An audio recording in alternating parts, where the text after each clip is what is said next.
Para-ride na naman tayo. Hindi tayo makapagingay kanina kasi nakakaya sa mga kapitbahay. Pagka-start natin, batsi agad tayo.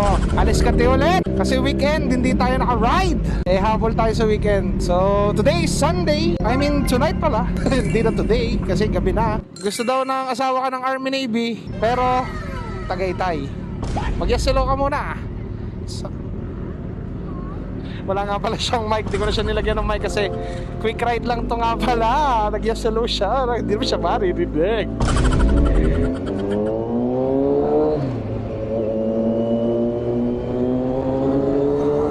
So, kaya pa tayo daan para quick ride lang patagaytay. So, kaya nga pala siya walang mic kasi dumating na yung foam ng aray natin na Rapid Neo. Yan. So, yun na ngayon. Meron kasi pala yung pamalit na foam para mas maging bulky yung foam, mas maging fit sa mukha niya.